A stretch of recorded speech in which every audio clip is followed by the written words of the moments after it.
All right, everybody. Welcome to episode 9 of the Game Junction Podcast with our special guest, Robman. How's it going? Hello. There he is. Hey, you're different. Different location. Everybody's screens. Keep pointing, and eventually you'll get to me. I'm sure. Somebody anywhere. He's like God. He's everywhere. Whoa, don't overhype this at all. He's a doughy dude from Canada. Very unlike God. We love our Canadians in here. Yeah. I heard that God was from Canada, though, but I think that was a sermon that I was at in Canada. Yeah, that makes sense. I know Santa is, because the North Pole is technically Canadian sovereign territory. So Santa is one of ours. Why he wears red and white, and he's very generous, and everyone loves him. Yeah, it fits perfectly with the whole Canadian aesthetic. That makes sense. Sure. All right, before we get into the meat of everything, there's some new news trying to get everybody's opinion on. What did y'all think of the new the trailer for the Mario movie? Got opinions. I loved it. I was dreading it, but I loved it. And the only thing that I didn't like was, and I've said it to other people, and they're like, "Really?" I did. The second I heard Bowser, I go, "Oh God, it's Jack Black." No, I like Jack Black. No, let me rephrase that. I used to like Jack Black before he started looking like a backwoodsman who was like, looking like he was going crazy or something. Oh yeah. But You're talking about Rob, man. Cover up my beard here. No. Jack Black has this thing going out to here now, and it's bad, and because of COVID and everything, he's even said he gained a lot of weight, and he's packed it on. Everybody did. Yeah. Oh well, yeah, I packed on a couple pounds, but dude, I mean, I think he packed on at least 600 or 700 pounds. That aside, I'm going 600 or 700. That's I don't know if it's that much. Okay, I exaggerate a little, 300 or 400. Just trying to fit in that Bowser role. I like Jack. But it looked really fun. I can't wait to see it. Yeah, I think for me, I loved it. I've watched it like 5 or 6 times. I think the only thing that struck me, like a lot of people, Chris Pratt's voice, Mario. But I mean, he even said in an interview, he said he tried all these different voices. The voice is the best was Chris Pratt. So I mean, I don't know. It's cool. It's something different. I don't know if Chunk could like a whole movie for Mario. Might have been. You're cutting out. Am I? Yep. Yeah, just a little bit. Damn you, PS5 headset. Right. Can you hear me? Okay. Yes. Yeah, Okay. I wrote. But anyway, yeah. I mean, the voice was what everybody was saying stuff about. His voice it's just different. I think it can grow on us. I gotta hear more lines. We didn't hear enough. Yeah, just a short little trailer, pretty much. Yeah, I had the same feeling. Like, I actually, interestingly, Jack Black, I appreciate the fact that at least he's trying to do the growly Bowser voice. Sure. Keegan-Michael Key as Toad, I was like, again, he's trying to sound like the characters in the games and the cartoons. Awesome. But Chris Pratt, I love him. Don't get me wrong. Like, I don't listen to all of the rumor mills and bullshit. If he's in a movie, it's because he's an actor and they've chosen him for that role. That's fine. But he just doesn't Mario for me. And I personally feel that Charles Martinet, and maybe because I've dreamed of being a voice actor my entire life, I feel it's a bit of a slap in the face for him because he made that character voice Mario. That's his voice. It's his characters. Mario, Luigi, Wario, and Waluigi. That's him, man. So, I mean, have the respect to use that voice for the character. Like, I know they want that Hollywood curb appeal, but it's not like he's dead. They could use him, and now even if he was dead, they could still use him. Yeah, exactly. Like he's, but it just when you see Mario, the first thing you want to hear is, "Oh, thank you very much for playing on my game," not Star-Lord, because it's Star-Lord. I'm sorry, Chris Pratt sounds like either Star-Lord or the guy from Jurassic Park. That's what I always picture. Or Andy Dwyer. Yeah. You bring up a good point because when you hear Rocket, you don't hear. Oh God, his name just went out of my head. Bradley Cooper. Cooper. Yeah. You don't hear him. You hear Rocket. Yes. So yeah, maybe he could have Mario'd it up a little bit. However, even an Italian accent. I mean, come on, man, a Brooklyn plumber that sounds like Star-Lord? but That's we weird. Yeah. we don't want to end up with what the situation they had with The Dark Knight Rises, where they're like, okay, there's 15 different are we gonna try out. So Yeah. I don't know. I mean, it is what it is. I'm sure we hear more like a more in-depth trailer, something a little bit longer than like a line or two, maybe. Oh, Yeah, we need a second trailer to really. I might even have been okay with Robert De Niro as Mario. I guess the one concern that I've seen from some like people commenting online is that if you have the original, because he's pretty much just kind of doing like a handful of like Mario sounds, not actually like talking Mario. He's not actually sat down and talked Mario for like paragraph for paragraph. So some people are like, well, maybe we're used to hearing like these words Yahoo or stuff from Mario, but we not actually heard him like say full lines. So it's like, maybe it wouldn't have worked out. I mean, but it is. They could have given him a chance. I mean, If it would have been, I mean, maybe they did in the audition, and they just decided they didn't like it or didn't work. That's behind the scenes stuff that we're probably just never gonna know, or at least not know immediately. well, considering that it's a movie where they're using the voice anyway, and not bashing Chris Pratt, but you are going for a specific voice. So if it didn't work out, they could have said, Chris, it's not going to work. We're going to Marty McFly you, send you on your way, and we're going to have somebody else come in. I think but, just because I think half of it is because they're taking this probably like to Nintendo. This might have been a risk. Like they're putting a lot of money. So let's use big name actors that will guarantee people come and watch the movie regardless. That aren't going to be nitpicking it, kind of like we might be. So it's you see a lot of that with big, like especially like some anime like the Ghibli movies. You always see big Hollywood names instead of like your standard voice actors because it feels like they're trying to draw people in to come watch the movie with like big names. So it's probably more about marketing. It's probably half marketing if anything else. That raises an interesting conundrum that a lot of game companies don't think of, in my opinion. Okay? The only reason you're able to make this movie is because of the popularity of the game that was created by the gamers that love it. Yeah. So to take away from that by trying to mass market appeal this motherfucker, pardon my swearing, by throwing Hollywood talent into the roles that don't fit what the core audience that made it possible for you to make this want, is a slap in the face to those that are the reason it's popular, while trying to appeal to people who more than likely wouldn't even give a crap either way.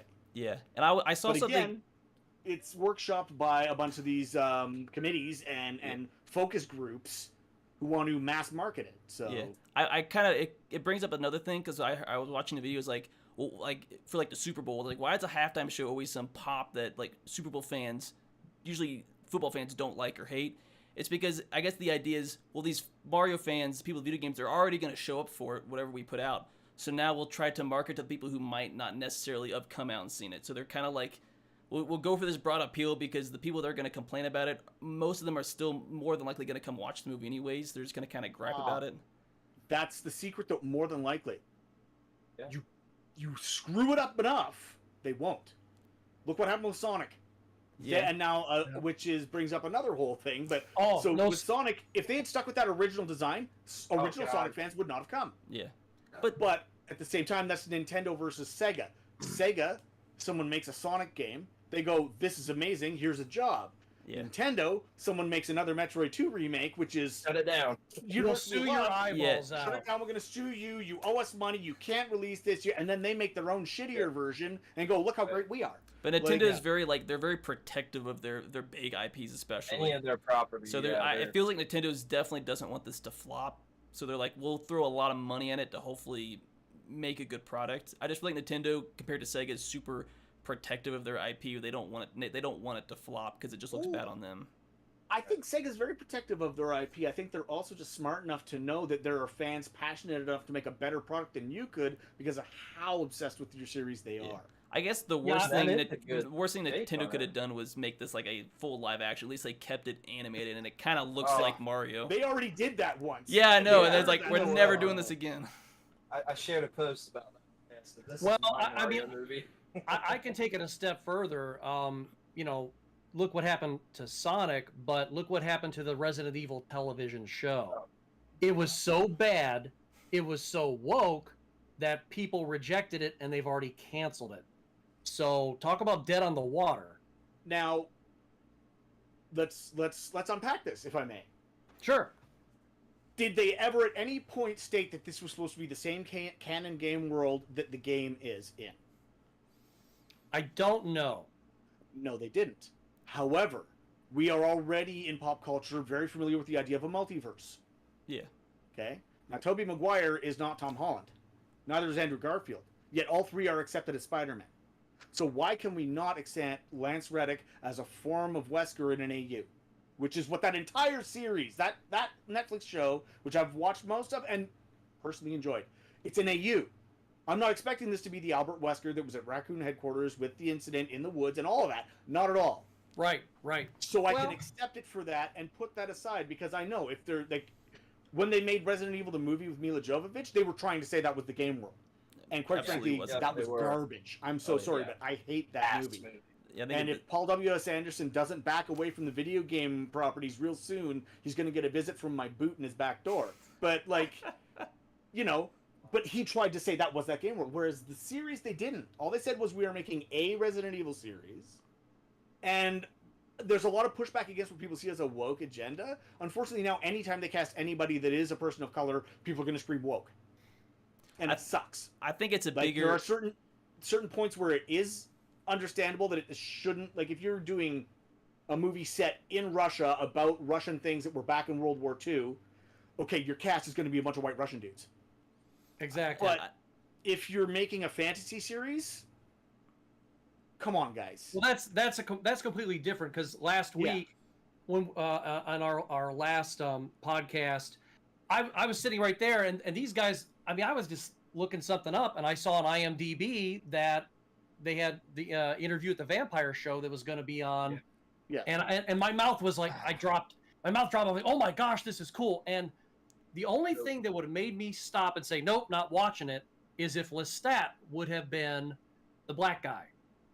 But it's Louis who's the black guy, and I'm okay with that because, and that's what, you know, he was not part of the aristocracy in France, stuff like that, like Lestat was. So it's not, you know, it makes sense. You know, but like what they when BBC did Anne Boleyn, and they had it with a black actress, and I'm sitting there going, okay, Anne Boleyn was a white woman in history, so, and it's not a fantasy, it's you know, they're basing it as truth, and I'm like, okay, she might be a wonderful actress, great person, and all that stuff, but you know, that's like, I said this once, and I'll say it again, just like with Doctor Who. If they started back in 1960, I told my wife this, they started back in 1963, and the Doctor could have changed from a white dude to a black guy to a Asian woman, etc., and with the, you know, the colors of Benetton, I'd be fine with it. But for over 50 years, he just changed from a white guy to a white guy to a white guy. But you know, of course, he's a Time Lord. He's from a different planet. But now it's like, okay, well, let's make it a woman.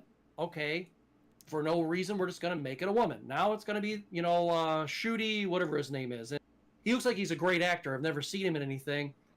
And I'm willing to see what he's got, especially since Russell T. Davies has it back. However, you have to have a reason behind it.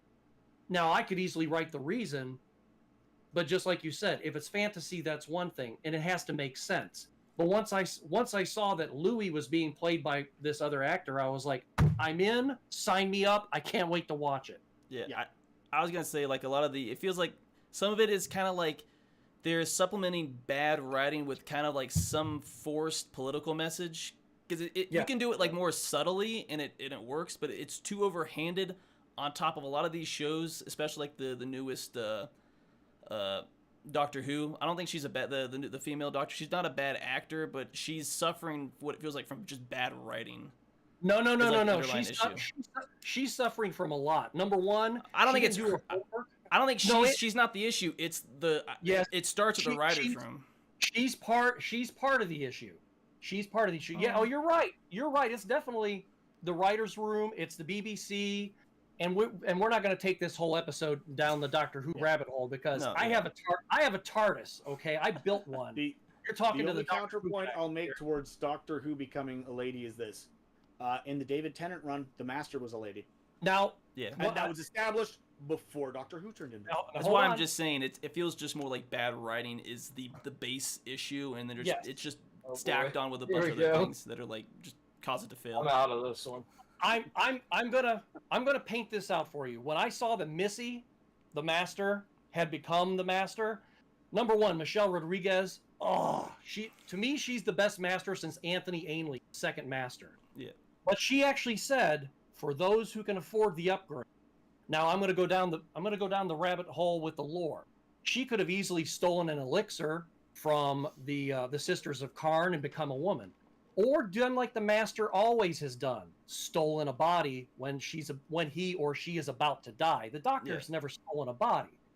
However, if Missy, who was in the Doctor's presence when he was dying, would have slipped him something and said, and we don't know about, slipped the Doctor some elixir from the Sisters of Karn. Now now the Doctor will be a woman. It would make sense. So I'm all for something that makes sense. Yeah, but did they blatantly state how the Master became a lady? No, No, they didn't. They just said they didn't blatantly state how the Doctor became one either. Therefore, fair game. Exactly, but the unfortunate thing is they did pick the wrong person. I think that Mark is right. And that's it is half in the writer's room. If the actor isn't fulfilling the role properly, the actor isn't fulfilling the role properly. Yeah. And she didn't even do her homework. She even said, "I get to do my homework," and she insulted fans left and right. But that's just like a cherry on the top of that point. That's not she could know nothing, and the writers can still write a good story, and it can still be like a mediocre mid-level actor playing the Doctor. I will slide a little bit into the middle on this one in that. If you're going to join a franchise, if you're going to enjoy, join the Librarians. Yeah. Nobody's heard of it. Nobody cares. If you're going to join something like Doctor Who, very popular. Do some homework. Yeah, that definitely would help. I was trying to find the middle ground at the very least. Look at Tennant. He grew up as a fan as a child. Yep. He adored it. He's the son-in-law of one of the Doctors. Arguably, he's like the best one. I think his run was so long because he loved it so well and he personified it so well. I would agree. Well, he became the son-in-law of one of the Doctors. Yes. Yeah. Well, yes. But, at one of the conventions I saw an excerpt. It was like, what's the strangest gift a fan has ever given you? And someone from the audience yelled out to the guy, a granddaughter! It's just like... Well, look at Peter Capaldi. He was born to play the Doctor. He even wrote into the BBC when he was 15, and he was just like, "Oh, dear Doctor Who, da da da." And then all of a sudden, it's presented to him, and then they're like, "Oh, we're gonna have a new showrunner, that sort of a thing. We're possible, and by the way, get the F out." And he was ushered out the door, and that was just wrong. That's unfortunate and mean. Yeah. Oh yeah. And the writing was going downhill with him. However, it had been going downhill for a while. As a great actor as he is, though, he did the best with what he could, as opposed to Jodie Whittaker, who literally was sitting at home phoning the fucker in. I've got to be honest. I stopped watching during the Capaldi years simply because I got tired of the Clara show. I wasn't tired of the Clara show. I was tired of the Clara show, but I got to the Bill show, and when every episode, and I liked Bill except for one thing, and everybody who's a Doctor Who fan will definitely say this. Did you know Bill was gay? Well, yeah. Every single episode, Bill told you she was gay. Did you know I'm gay? Did you know I'm gay? Did you know number one, I don't care. I don't care if you're gay, if you're not gay, if you're androgynous. I just don't care. But don't keep shoving it in the viewer's face. It's just bad writing. Because everybody who's straight is not walking around going, "I'm straight, I'm straight, I'm straight, I'm straight." So maybe I should start. Yeah, it should. But that's where. But the character itself, I did like the character. I liked. I guess I liked how sometimes she could get a little pushy. She wasn't overbearing like Donna was, and Donna wasn't overbearing. Donna was the Doctor's conscience. Period. I'll quote real quick from when they were in Pompeii. Save somebody. Just save someone. And that's what she did. As a matter of fact, they saved Peter Capaldi's family. Yeah. Hate to stop this discussion, but trying to like move it on to like the next. All right. It's good. Just try to keep moving. We had to say Doctor Who, didn't we? Of course, just another rabbit hole to go down. What'd you all see of the Atari, the 50th anniversary celebration trailer just released the other day? It's supposed to be coming to the Nintendo Switch. Yeah. Getting some Jaguar games ported to something for the first time. Yeah. That's all I care about. Wasn't Tempest 2000 in that as well? Yes. Yeah. See, no AVP. Unfortunately, that's a license. Okay, well, you just answered my question. I'm not getting it. I'm okay with that, and here's why. I had a Jaguar. I'd still like to have another one. Matter of fact, he still has his, and he's like, yeah, I'll sell it to you. So one of these days, when I go out to see him, I'm going to pick it up. But I had AVP back in the day. Had a beautiful, at that time, it was a brand new copy I bought at the store, brand new. It was okay. I didn't think it was that great of a game personally. I'm actually having more fun playing. New Predator game. Nope. Gotta find it. It's right here on the shelf. I've just started it the other Colonial night. Marines Fire Team? No, that one's great too. You No, like that game? this one. Oh yes, yeah, I like that game too. I just started it up the other night. It's pretty good. Never had a Jaguar. It's the one console I've definitely never had or played. But when they announced that they were going to have the AVP on it, you can be the alien, you can be the Predator, or you can be Lunch. I had that ad cut out of a magazine, put up in my locker in high school. I stared at it every day, and all I dreamed about was playing as a xenomorph the whole time. And I still have not yet to this day, and that's the only... Like, if I got a Jaguar, I'd only want that, AVP, and I'd run around as a xenomorph for like an hour, and then I'd have it out of my system. I'd put it aside, and I'd be like, yay, that's bucket list. I like it a lot. That's not too bad. The Jaguar, I mean, homebrews is where it's at for that, because you can't defend that it's got a great life. Because it does. No, there's a few. I'm super fan. There's very few games for the Jaguar that are actually decent, and AVP is actually one if you're a fan. Atari Cards is a decent game. It's okay. And Tempest 2000 was fantastic. The reason why I like Tempest 2000 versus Tempest 4000, even though it's basically the same game, and people are going to go, really? You like the controller? I like the controller better for the Jaguar for that. But Brandon's right. Homebrew is where it's at. Yeah, Homebrew is absolutely where it's at. Yep. I just wanted to bring it. Oh no, what you got? I was gonna say my buddy makes he has a Jaguar controller, but it has a spinner instead of a D-pad. Oh yeah, Brian. So that's a pretty cool option for that. I haven't gotten to try that. Well, I asked him if he had, because he also has one to you can hook up to the PC, you can hook it up to your Raspberry Pi, and I was like, well, if I got that controller and hooked it up to my Raspberry Pi, I wouldn't have to have an actual Jaguar to play Tempest 2000 then. There's also a Bluetooth mod now for the Jaguar to use anything up to the PS5. No kidding. Yeah. Nice. Now this year. Yes, you don't even have to use that if that's a concern. Yeah. That's cool. Heck yeah. But I was going to bring it up because I did see it. Actually, I didn't see it till this morning. I guess they posted it late last night. But on the Nintendo Life website, the Atari, the 50th anniversary collection, it's supposed to come out sometime like the fourth quarter 2022. It's pretty much like a collection of over 90 Atari games spanning the Atari 2600, 5200, 7800, ST, Jaguar, and the Lynx. I heard sometime in November. Wait, it would make sense before the holiday. Lynx. I might be a little bit more excited now. I love the Lynx too. Well, and I that is one of the systems that I miss. I love the Lynx so much. When we were talking earlier, and Rob, that's one of the systems that I got rid of, and I wish I'd have never gotten rid of it. And I had a lot of great titles for it, and So if you're out there and you bought that Lynx from me, I'll buy it back from you. I mean, it was about 15 years ago, but yeah. Please let it. Yeah, because there's like 9 games for the Jaguar and about 6 games from the Lynx that were going to be on this thing. Or Jaguar. I think it was for the Jaguar. It was Atari Karts, Club Drive, Cybermorph, Evolution, Dino Dudes, Fight for Life, Missile Command 3D, Ruiner Pinball, Tempest 2000, and Trevor McFuhr in the Crescent Galaxy. Oh, I would Jesus! say only 3 of those are even worth your time. Not that Atari. game. 3 of those are even. Trevor McFurst, such a bad game.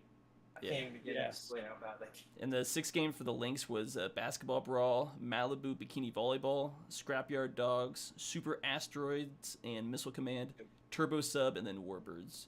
For those two specifically. No Crystal Mines too. About 2 of those are worth playing. I mean, there's like 40 2600 games that are supposed to be on there. I will say, Atari games on the PS5. Whoa. Well, this is allegedly because it's from a leak from the Netherlands. It's supposed to be. They're only saying it on the Switch. So it looks like it might be a Switch exclusive time. Don't know. Nothing. I got a pre-order for the PS5. I'm just going off of what Nintendo Life said there on their website. Probably because it's a Nintendo. Well, hopefully they did some better interfaces than they did for like At Games' versions. For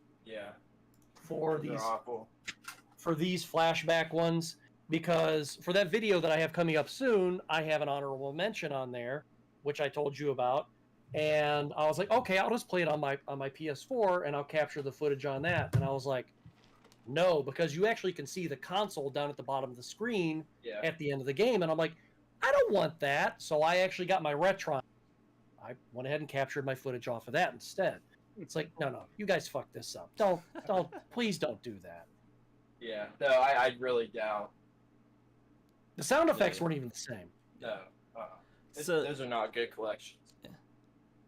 How do you not include the same sound effects? Yeah, how do you fuck it up? The pitches are modulation. Poor modulation, poor emulation. Well, that is unfortunate. I learned something this week about the Atari 7800. No, because I just recently got a new one, and yet another system that I wish I'd never gotten rid of, and now I got it back. So I'm sitting here playing Dig Dug, and I'm going, wait a minute, the visuals are the same, but the sounds are the exact same sounds from the Atari 2600. So I'm watching a video this week, and any of you who don't know this, Atari cheaped out back then, and they used the exact same sound chip. Yep, sure did.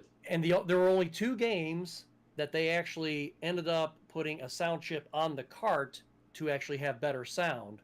I don't remember what the games are right offhand. I'd have to look it up. I was like, so that's how come Dig Dug 2600 and Dig Dug 7800 sound the same. I know, just these little things that are just trying to save money. Yeah, gotta save money, and then we nerds are, you sons of bitches, you know. Out here nitpicking like the smallest detail in a game. What we do, though, man. Dare you be fiscally responsible? Okay, so we've got the 2600 thing, Chris Pratt's Mario. What the fuck else are you gonna screw up? Plenty. There was some smaller, probably don't know if it affects you all as much. Like if you were expecting it, yes, AAA releases are still buggy as fuck when they come out because people are complaining about Overwatch 2. It's glitchy, glitchy release. I tried to get in that day, didn't work. Yeah, still having issues. I've never played Overwatch. Neither have I. It's not good. I was going to do it for a stream. I mean, for me, I don't like Overwatch. Sorry. I guess it's one of those it's like those arena type multiplayer games. I played the original with my sons. I had fun with it then, but you would never see me actually put it in and play it now. Exactly. I just don't care. I don't care about playing online anymore. As a matter of fact, they screwed Halo up so bad. I used to like playing Lone Wolf. 343. I don't want to play anything that's on teams and shit. I only want to play by myself. Thank you. And that's how come Bonnie Ross isn't there anymore. Bye bye. But man, Halo died the second that 343 took over. Bungie made Halo amazing. 343. I tried to play Halo 4.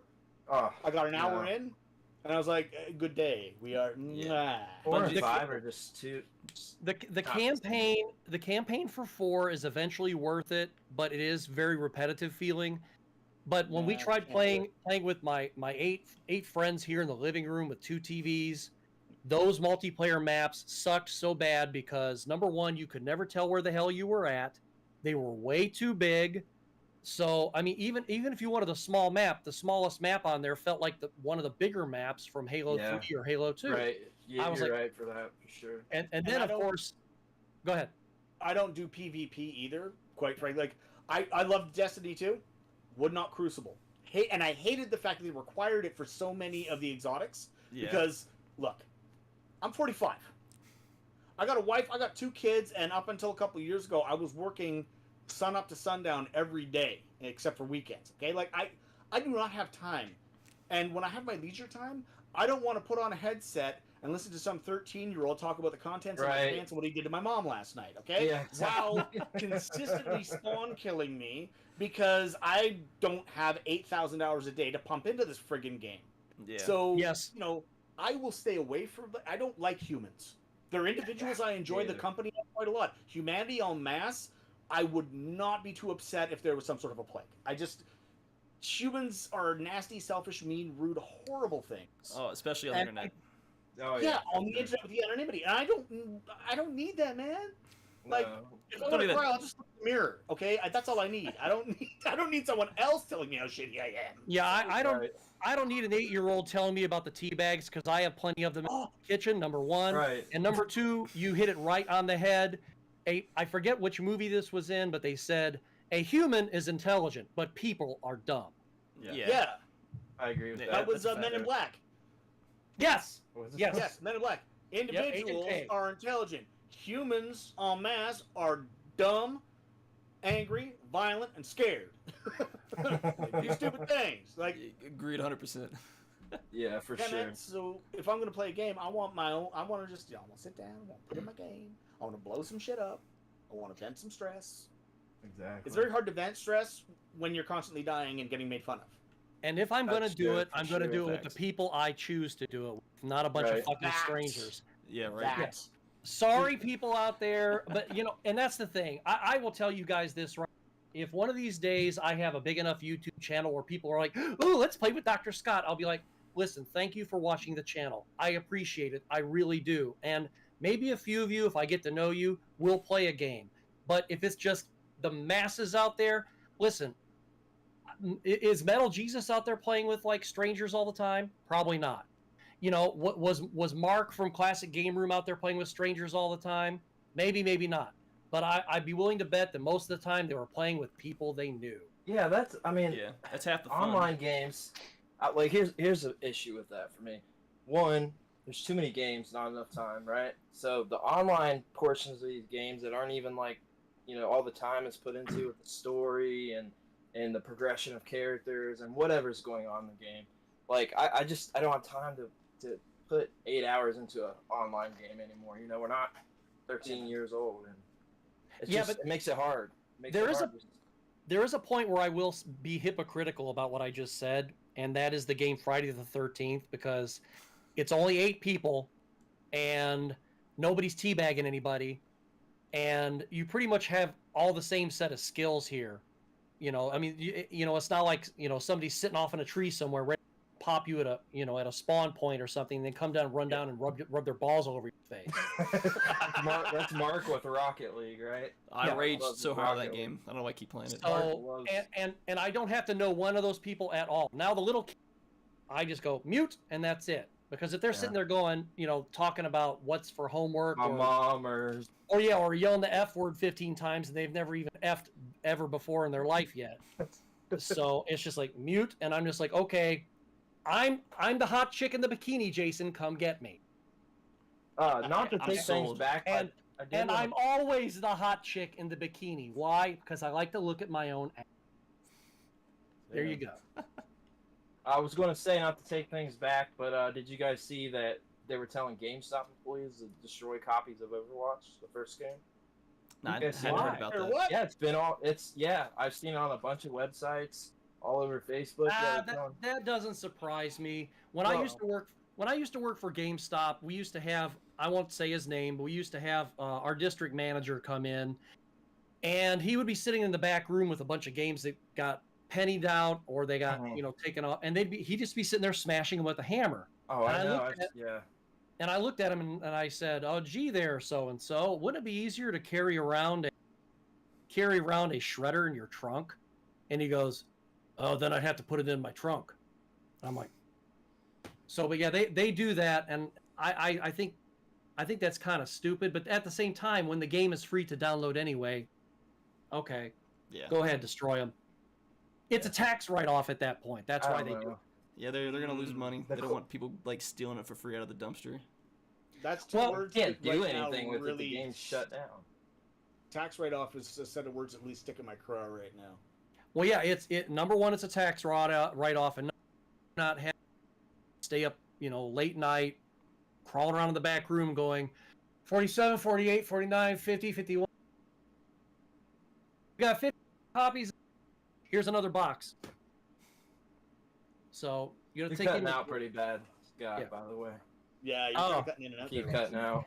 I'll keep it right here then. Hello.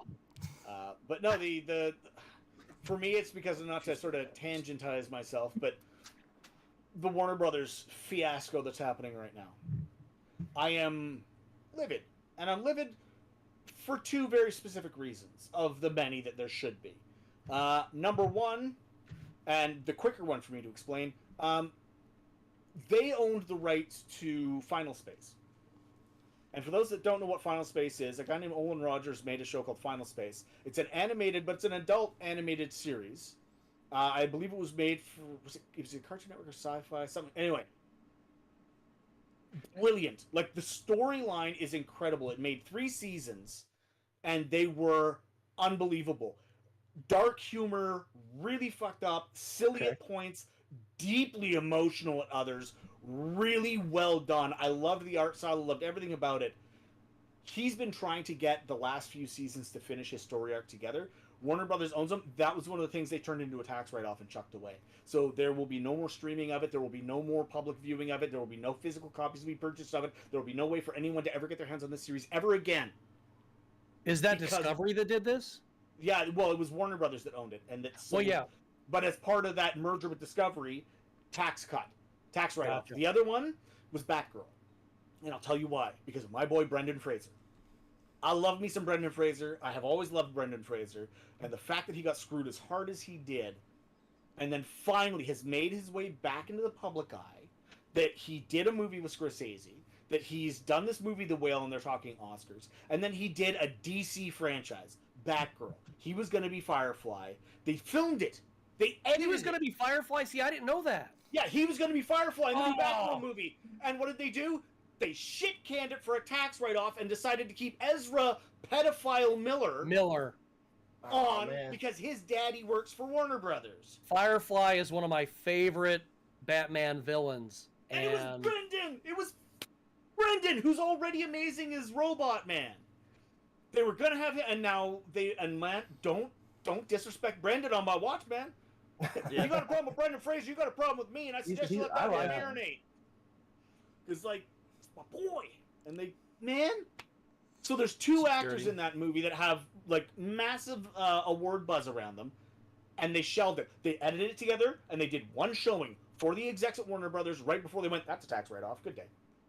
I have to be the only person on this earth that actually likes the last Mummy movie, the one with Jet Tomb of Li. the Dragon Emperor. Yeah. I love that movie. Really? It was fantastic. It wasn't terrible. damn. It's definitely like the worst of the Mummy movies, but it wasn't unwatchable.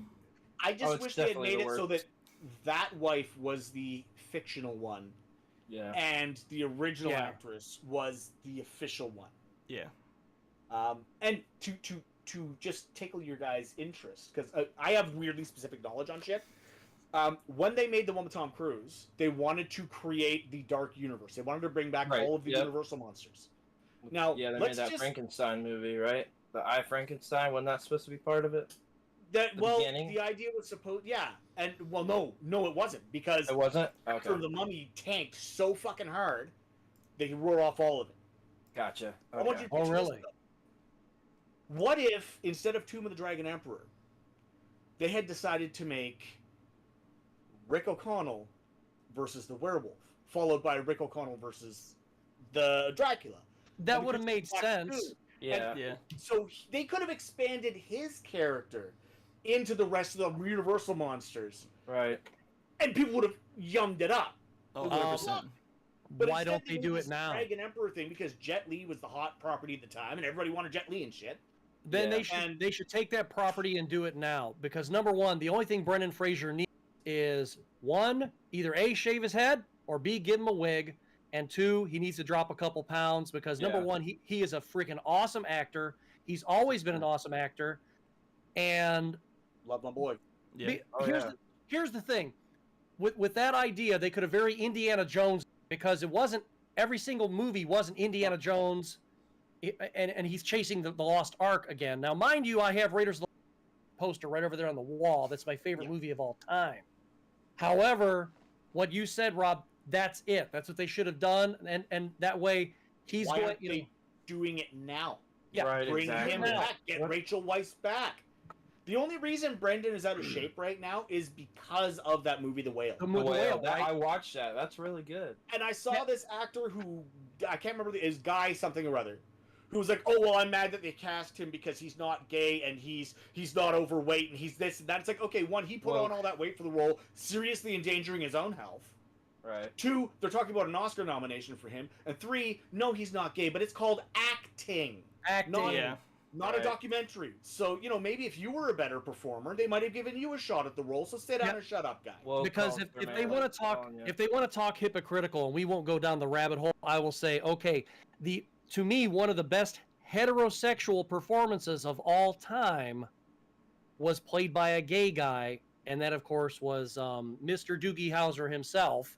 Oh, Barney Stinson. Oh, yeah, Barney Stinson. Yeah, the ultimate ladies' man, the ultimate playboy. Right. I mean, he was even a bigger playboy than Joey was on Friends. Friends, yeah.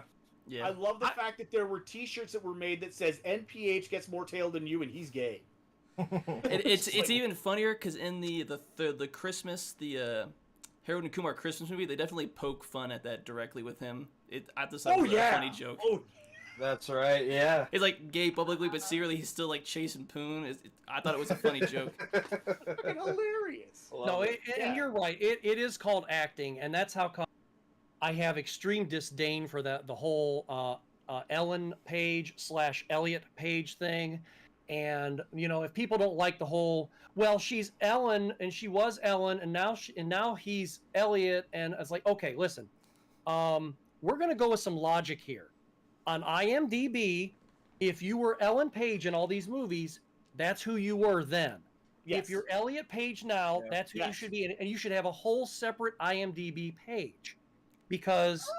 I mean, I don't know about that. I think they should keep it, and I think it should be understood and respected that the transition happened, and now, I think change the credits for the other ones to say Elliot Page as Ellie Page. I think that they should have a link there that takes you to the other page. So that way, that person's new role and new persona or new identity or whatever you want to call it is being respected independently. I don't know. That, but I don't care how they do it. Yeah. I don't care how they do it. Ellen Page was in Juno. Yeah, Ellen Page was in X-Men. Yes. Elliot Page is in all this other stuff. And just because you did it in your real life doesn't mean that the part you're playing now has, Actually, because from what I've been taken to understand, that was the choice of the writers and the creators of the comic to do that, to respect Elliot and his transition. So that wasn't Elliot throwing a fit and being a dink. That was the writers going, you know what? We respect this, and why don't we work it into the show? Yeah, I remember. I think that's okay if they do that, but not in every single instance should that be like that. It should be like, okay, well, we had this. Because, all right, how about this? We're in a very transitional time right now, though, where it's starting to become more understood. And when that happens, you will see more of it in the public eye as we try to normalize. Case in point, what I have always dreamed of has finally happened. 2 movies are coming out, or are out. One is called Bros, and one is called Spoiler Alert, okay? Both of them are rom-coms. Both of them are gay rom-coms. But they are not throwing rainbows and everything down everyone's throat and shoving it in your face that this is a gay movie, gay. It's just, it's a movie in which the romantic lead happens to get the guy at the end. Bros looks hilarious. It does look funny. I don't really like But rom-coms, I've waited for the day when they will make a spy movie where your kick-ass spy gets the guy in the end, but they don't make a big deal of it. It's just, there's this hot computer scientist that's helping him with all of it, and some sparks fly, and the next thing you know... And then that's it. But they don't make a big deal of it, and they don't make it a selling point to the movie. It should be so normal in society right now that we don't have to, like, oh, look what they did. It just is. Throw everything in everybody's faces and down their throats. Absolutely. I want everyone to just be like, yeah, that's fine. It happened. See, there's a friend of mine. His name's Ernie, and I haven't seen many Ernie is very flamboyantly gay. Let's put it like this. Ernie is one of those people who would actually, if we saw something going on or whatever, and, he would make an off-color comment about that person just because he's gay. He was so funny. He was such a wonderful person. I haven't seen him in years. If Ernie were to come to me right now and say, "Hey, you want to go see Bros with me?" And I'd be like, "Yeah." And Yep. he'd be like, you're not going to be afraid that somebody's going to think you're gay, are you? Because you're with me. I'm like, no, actually, I was going to think that people are going to think you're gay because you're with me. So, Yeah. and he would get a good laugh out of that because, of course, he's the one who's gay, not me. If I ever had a gay guy hit on me, I'd be flattered because I'd be like, I know how picky you're Dude. going to be about this. I have. It's the best. So like, I love it. Compliment. I don't know. I'd rather do it with men than women at this point. It's happened to me twice. Actually, there was one time that I'll tell you this real quick, and we'll move on to the next subject. There was a girl I was dating here in town, and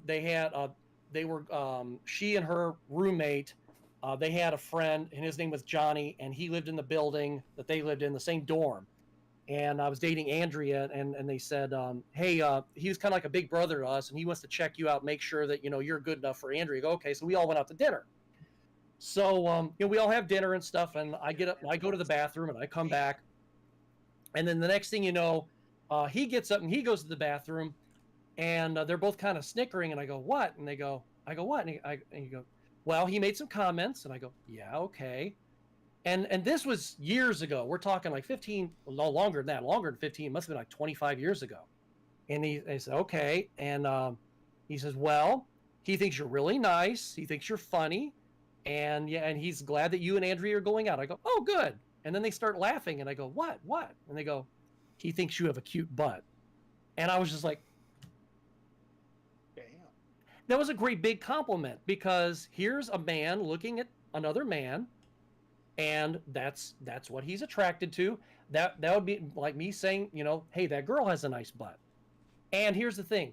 I am actually very, very secure enough in my sexuality to say that Pierce Brosnan, number one, he was the hottest guy out there in Hollywood. Sexy man. He was a sexy man, and if I were gay and he was single back at the time, I would have gone for Pierce Brosnan. Look, But I'm telling you right now, if Ryan Reynolds wanted to hit on me, I'm in. Because he's gorgeous. Same with Idris Go Elba. Go Deadpool Like, on me. There are many Hollywood actors that I'm just like, ooh, yum. Like, I have no problem saying it. I think Vin Diesel's hot. I think he's very attractive. Maybe it's the bald thing. I don't know. But there are male and female actresses all over, and I'm just like, yep. When you're hot, you're hot. absolutely, Sorry, you're hot. Absolutely. Yeah. All right. I have to. But you see, just to put a fine point on it, and we're done. I think a lot of the mainstream media and the Hollywood machine has tried to demonize straight people and demonize gay people at the same time, and literally put some people head to head. And I have gay people in my family, I have gay friends, and they're all like, I wish these people would just stop, because it's not they who are doing it, it's other people who are doing it. And if anybody from Hollywood or anything else is listening, stop it. We're all people. Yeah. We all go to bed with who we go to bed with tonight. We all love who we love. And if you want to put people up against other people, go to hell. And because stop getting offended on someone else's behalf when it's not even you. Amen. Let's send each other Christmas cards and be done with it. Tired of all that. It's just like, who cares? Why do people have to have comments about everything? Like, just not even a Game Junction Podcast, because everybody's got an opinion like they got a butthole, or however that saying's supposed to go. That's what I'm saying, though. Just opinions shut are like up assholes. once. Everyone has one, and we all think everyone else's stinks. Yeah, pretty much. Like, I just don't care. I just want everybody to be happy. You know what I mean? That's my view. Happy. That's it. Yeah. I don't care. Nothing bothers me. Like, that's the philosophy of my whole streaming. If you're not hurting anyone, yeah. Like, the whole philosophy of my streaming channel is just, let's all have fun. Exactly. Life is stressful. Life is hard. Life is scary. Let's find a place. Let's see if I can make a nice place where people can come together, tell stupid jokes, laugh. If you're having a hard time, share it, and we'll try and find a way to help you through it. but just like let's Exactly. make a fun, good, happy place. I Yeah, have that's the why I love your completely. community of people when I watch your streams. It's the best, man. I don't know how it happened. the I'm best. bloody lucky that it happened. I don't know Yeah. where or why all these amazing people came together in my chat, but man, what an amazing thing. Yeah, for Like, sure. And the only 100%. rules I have for both the Discord and for my stream chat is this. If you're a bigot or if you're in any way just being antagonistic to be antagonistic, you're out. And there's no Yeah. strikes. You do it once, fuck off. And You know no what? more to it. No Not- teabagging. No. Not the quote. I quote Nirvana because it's my favorite band often, but Kurt Cobain said something at a performance one time. He Is this essentially loaded? said, what? Is this loaded? No. He essentially said, if you hate homosexuals, don't like females, leave the audience, don't listen to our music. We don't want you listening. Essentially said something along those lines. Like we don't want you to be a fan. We're not here for you. Like, you know what I mean? So I live by that. I really do. And Ernie, if you're watching, contact me. I've not yet once had to enforce it either. Like, I as know. long I've as- never seen you have to say anything about anything wrong. Nothing. So. Nope, not at all, because it's amazing. But when you put good out, if you try and be positive and share happiness and joy, if you put that out there, it comes back. Well, that's Oh, yeah. right. And my policy is I'd rather be more like Carlos Mencia and make fun of everything and everybody, but show respect. Yeah, that's how. Because- I mean, yeah. Isn't he the guy that got caught stealing? But I'm in jokes? the very. Yeah, he was the one that was stealing jokes. Joe Rogan called him out. Yeah. Oh, he did. I don't know if I quote him at all. Yeah, he was Yeah. Amy Schumer before Amy Schumer was Amy Schumer. Right. Oh my lord. But that's me. I mean, I just make fun of everything, but give respect at the same time. I am I gonna have be the the darkest humor ever. I'll be the first one to make fun of myself because, quite Yeah. frankly, I mean, hello. I'm Yeah, fat, yeah. I'm bald, I'm over 40. I've got the Costanza trifecta, okay? Basically, it's the summer of George every day of my life. That's... Yeah, you gotta be able to make fun That's of, it. fun of yourself. I want to Right. see your wallet and see how thick it is with like receipts and shit. I am not shitting you. My wallet, I carry it in my front pocket because if I didn't, I'd walk in circles. Right. It's, Yeah. okay, so, like, come on. You know, I am the Costanza, and I'm fine with that. You know, I know what my place in society is. I'm here so that other people can laugh and feel good, and I like it. You know, Yeah, there's nothing wrong with that. I did want to bring up because I know it's kind of, I guess it's now becoming retro. I guess we're supposed to be expecting some kind of new Crash Bandicoot announcement allegedly around the Game Awards. Don't know if you heard anything about that. I haven't. I saw the rumor. Yeah, I saw that. Yeah, I saw it on the Gamers, the website. It's supposed to be some kind of new tease is expected to be revealed at the Game Awards. Not sure what. Just we're expecting that's- something. I'm all in. Hopefully, it's a new cool. like full blown and actual game. Yeah, because I haven't played 4 yet, and Artist balls. I still like going Hard. back and playing my original 3, original 1, 2, and 3 on the PS1 as opposed Yeah, to sure. playing the Collection. because it's so hard. And I suck at platformers anyway, so I can't wait to Yeah. see this. Yeah, Yeah. for sure. you guys have managed to touch on almost every series I've never played. Oh, that's just Really? I've never played Sorry, Crash Rob, games. man. just grabbing some No, of the I hot just find topics. it funny. Like when the PS1 came out, I was still a hardcore Nintendo boy. Yeah. I had some Sega stuff. I loved Sega, but I was like a Nintendo guy. That's all I had growing up. And then when the PS1 came out, I mean, by the time I managed to get one of the first games that I got with it was Symphony of the Night. And dude, Oh, you got the best game. oh. Yeah, Although I you're need a good Saturn there. version because the Saturn version lets you It play is. the entire game with Maria as Yes. well. So I have to Yes. experience that. Yep. Oh yeah. See, I have a I have- reproduction of that. Yeah, I have the limited run of both anniversary collections, and there's Do you Oh, the really? one- Like the yeah, collectors? no, not that Oh, collection, oh, but okay. yeah. Okay. but I have that first Castlevania one, not the I Advance have this game. one. Yeah, I got that one. and then I That's have one the that other I one. got. Yeah. I have the other one that has Symphony in it and all that, but I haven't opened it. I mean, I haven't even opened the envelope.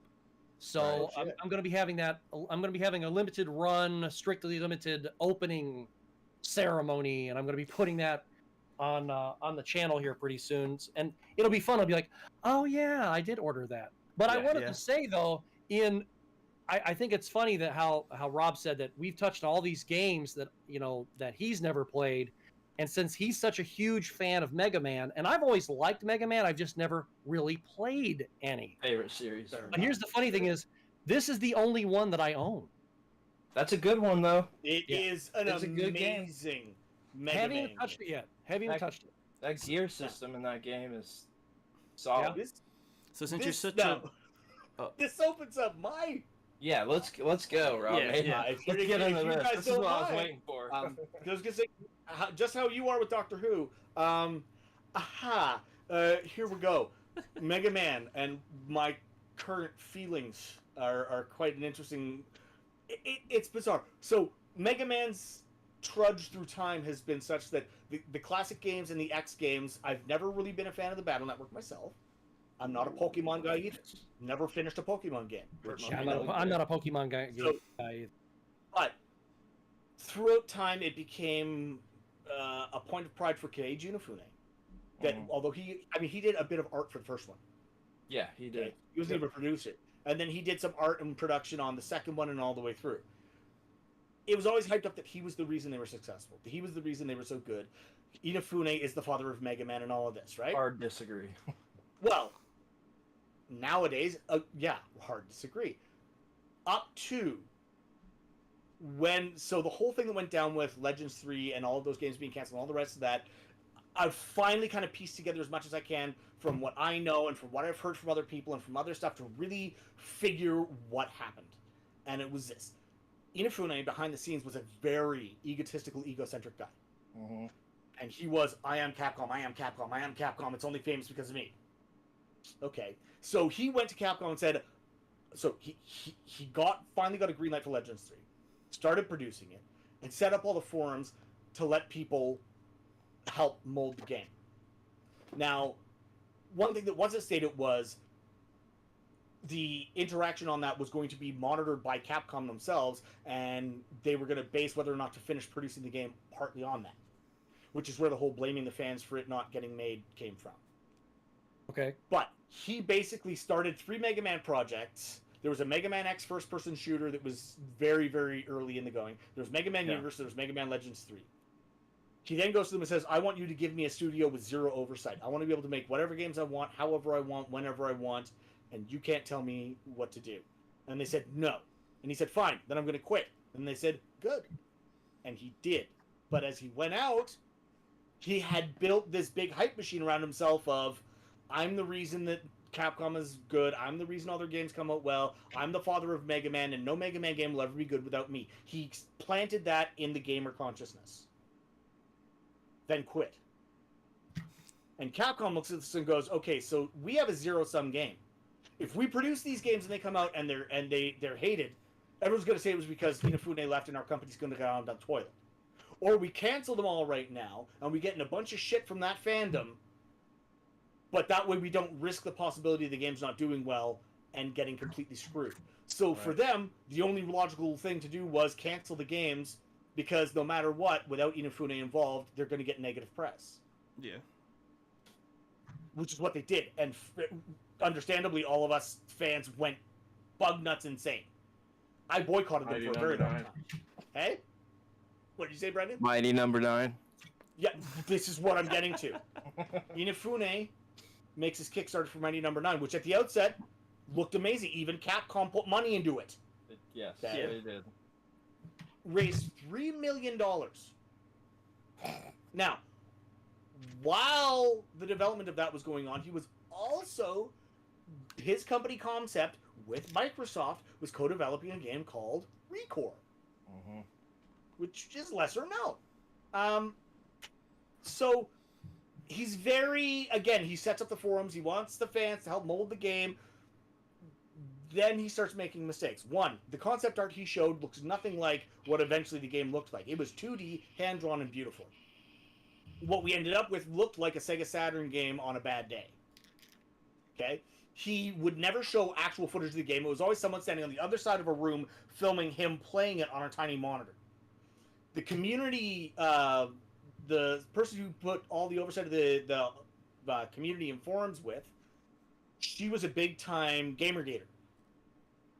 And all of a sudden, anyone that disagreed with any of her beliefs, like she thought Beck should suddenly be a female main character, she wanted all these different changes made. And anyone that disagreed with her got banned from the forums that their Kickstarter money gave them access to. So all of a sudden now your forum and community are in disarray. There's negative press swirling around those. You're not giving anyone a real look at what's going on. Then the game got delayed the first time, and he swore up, down, and sideways, it's not delayed, it's not delayed, it's not delayed. A week after it was supposed to be out, okay, it's delayed. Then it got delayed a second time. But again, it's not delayed, it's not delayed, it's not delayed. They got to the release date, okay, it's delayed. Delayed. 3 times. That happened 3 times. And all 3 times they lied about it right up until it was going to come out. And then finally... Talk about not having your house in order. Yeah. Then they put out an ad, and one of the lines, and I'm sure you all remember, this game is going to make you cry harder than an anime fan on prom night. Was the actual catchphrase of their ad. It's good. So catchphrase. you've insulted the demographic that you're supposed to be hoping want to play it. You've alienated half of the community that was supposed to be helping you form the game. Then the game comes out, and it is so substandard graphically, gameplay-wise, and every other way, that it's very obvious that this game did not receive all of the Kickstarter funding it was supposed to. Meanwhile, Recore comes out and looks like a $3 million highly polished game. Now, I have no facts for that, but the bottom line is, if you look at Recore and then you look at Mighty Number 9, Recore looks like a $3 million game, and Mighty Number 9 looks like something we threw together in a panic while trying not to, piss off all the fans that paid for it. Then he starts Red Ash, which is a Kickstarter for a Mega Man Legends successor, which he is trying to kickstart when he still hasn't even finished releasing Mighty Number 9.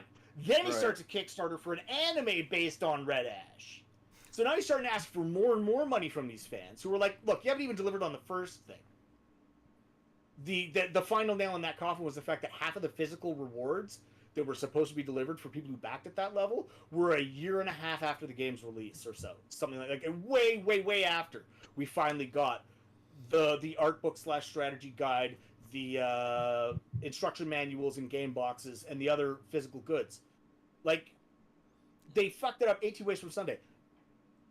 He shot himself in the foot, and that's when Capcom suddenly goes, okay, now that everyone knows what a piece of shit that guy is, Mega Man's anniversary is coming up, and we're going to show them what we've secretly been working on in the background. All of a sudden, they do a historical retrospective of Mega Man through the years for his anniversary. And it was a video they released. It was part of a live stream they did.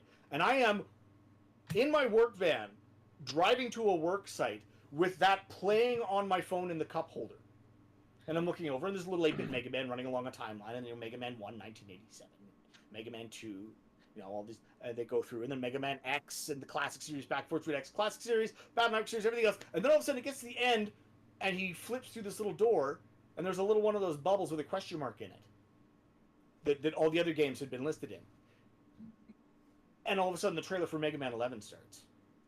I damn near swerved off the road. Like, I ended up having to pull over off the highway onto the shoulder and stop to stare at that screen as just tears started trickling down. They got almost all of the original production team that worked on the original Mega Man back. As many as they could get, they got back. They got the composer who did the music for Mega Man 2, I believe it was, back. And they, a bunch of the concept artists and stuff. And they really started looking at what made classic Mega Man great and bringing it to the new generation, where Inafune made 9 and 10 to be the 8-bit ones again, because he just, I don't really think he had anywhere else to go with it but to tug on nostalgia strings. 11 is a proper next step into the next generation of Mega Man. It's gorgeous graphically. The cel-shaded anime look looks 2D, even though they did it in 3 dimensions. It's on the 2D plane, but it's 3D rendered sprites that look 2D with cel shading.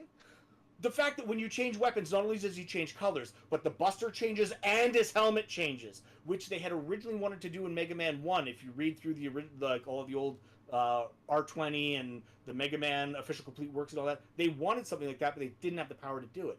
They finally brought that in. And they also added the double cog time system, so you can speed up or slow down time. You can make your weapons more or less powerful. They made innovations that increased how awesome the original formula was. You still have the slide, you still have the power-up shots, but now you've got this time cog system. The graphics are overhauled and look amazing. They proved that they can make a kick-ass, amazing Mega Man game without Inafune. Yep. It sure And they did. didn't even have to say anything because they knew that after Mighty Number 9, all they had to do was show that trailer and the whole world was going to go, yeah, that guy was an idiot. And these guys know what they're fucking doing. That game Biding that time perfectly. definitely brought that love back. For this. It's my favorite series too. I think it's where we connected, but it brought that. It just brought that, like, I knew that Mega Man could still be done without him. You know what I mean? Oh, yeah. I played that game. I'm like, yes, this is Mega Man right here. So now, what I'm waiting for, what I'm hoping for, what I'm praying for, they're doing the Battle Network series. Yeah. Fine. Can we please? This is my big wish list dream hope for. It makes sense that they're going to do a Legends collection eventually. It's going to be Mega Man Legends, Legends 2, and Misadventures of Tron Bonne. Yes. Okay. If they're smart. They had developed the full prototype edition, that sort of mini startup for Mega Man Legends 3 that was hyped as being the first thing that would be on the Nintendo 3DS eShop. Yep. That was finished. One journalist, the Hoff from over at Nintendo Power, got to play it. And he wrote a review of it. So it's ready. Right. And then they axed the whole project and just threw everything out. Yeah, I knew that it was ready to go. I followed that for forever because I was in those Capcom forums, right? The Capcom BBS. I don't know if you were wearing those, but I actually compiled the list for the Guinness Book of World Records 2006. I compiled the list of every Mega Man entry. My name is in there. I did that. They sent me like a shitload of stuff for doing Capcom that. Unity. Yes. Yeah. And they ran an Ultimate Mega Man fan contest. Yes. Yes. Do you remember that contest? Yeah, I remember. There were 3 winners and 1 honorable mention. Do you remember that? Not that exact detail. Okay. It's been a while, but the Mega Man fan contest was to win one of the shirts with the Mega Man 9 graphics on it. They were white T-shirts. Yeah. It was worn by their staff when they announced Mega Man 9. Right. And a press kit. Yep. And a poster of the Mega Man 9 art. Yeah, now, I got that press kit from there when, Mega Man 9. They also had a thing going where if you were a very active member of Capcom Unity, they would send you a code to be able to buy the press kit. Yep. I ended up getting a code for that press kit, and that's Johnny's video with me crying into his answering machine. I remember that, yep. Because I got the code, right? Yeah. I entered the Ultimate Fan Contest. Now, the 3 winners, I know one of them was Mega Phil X, and that dude is amazing. Yeah, he makes fan games that are just, he should be working at Capcom, right? Yeah, for and sure. I can't remember the other 2. Sure. Now, the thing is, they had a shirt that had a signature on it. Okay, yeah. I think I remember that. Oh, no. Let's see it. Oh, let's see it. That the press was the honorable mention prize. This was the honorable mention. That was my wallpaper forever, that Mega Man lineup. Mega Man lineup T-shirt for their, I think that one was from the 20th anniversary, signed by Inafune, with the hand-drawn picture of Mega Man's face on it, and a press kit. Hell yeah. And that press kit that's in there is still factory sealed. Yeah, mine because is. Because I technically have 2. Oh, no way. The one that they let me order and the one that I won as a prize. Yeah. So that's the one that I won as a prize. That made me the single most hated man on the Capcom Unity forums. Yeah. Because every other winner was like, can I be downgraded to honorable mention and get the hand-drawn picture? So I feel like I do remember that part about like you being hated on for that. I definitely was not watching. That was Johnny hadn't started the channel yet, right? That would have been like. Oh yeah, he had because was it 2006 that he? Yeah, he had the channel because I won the code and there was the video with me crying in the answering machine. So it was that year, right? That would have been the first year he started. Okay, so yeah, I wasn't watching yet. I started in like 2010 watching. But so that's man. And so I probably knew you on there, which is cool because I was all over the forums on there, Capcom Unity. I think at the time I was known as Rockman Otaku. Mine was, I think, something stupid like Gamer Freak 232, and I ran with that as a kid. So, respect. Yeah, that's pretty cool, man. That's I love to hear that. That's incredible. Well, you've inspired me to play this sooner than later. So good, man. Dude, and honestly, the legacy collections they've released are an excellent way to play the classic series games. Okay. Sure. So if you want to play through all of them, you just grab the Xbox One release or PS4 release of the Anniversary Collection, and you can even get it digitally. Yeah. I can't remember. I want to say it was Angry Video Game Nerd. It might have been Scott DeWaz, but I think it was AVG. And he was going through like all the major releases, and he was talking about, you know, this one and that one. This one was good, and why this one was good, and why this one wasn't as good, stuff like that. And I'm sitting there going, okay. And I'm like, well, all these are, you know, on the collections. And I was like, well, I could just get the collections and check them out. Mhm. You know, because I know I'd had them in my hand before, but I bought them. But it's cool that Capcom was able to recover and say, yeah, we're gonna make something good without you. Yeah. for sure. And and that would be my fear with Konami, and without Hideo Kojima and Metal Gear. And not me. Because, Not me. well, I mean, as long as they don't do what they did with that Metal Gear Survive. Oh, God. that was terrible. That's Yeah, bad. that was a shit show. So, but I mean, if Capcom can do it, then Konami can do it, and Konami's can. been they've been coming out of their coffin lately, and they've got some stuff. They Coming make out. pachinko machines now. That's all they care about. Yeah, pretty much. Yeah, I gotta say, Well, I mean, the difference being that literally Metal Gear was made by Kojima entirely. Yeah. And it was on the MSX. I mean, this is pre-NES. That series is his baby. And part of the breakdown was the fact that, I mean, like with the last one that they did, 5, Phantom Pain, and they had Donald Sutherland as Snake. yeah, And Kojima was pissed off about that too, because he wanted Yeah. Hater. why they didn't have Hater and they got Kiefer, I'll never understand. And on top of that, I still never play.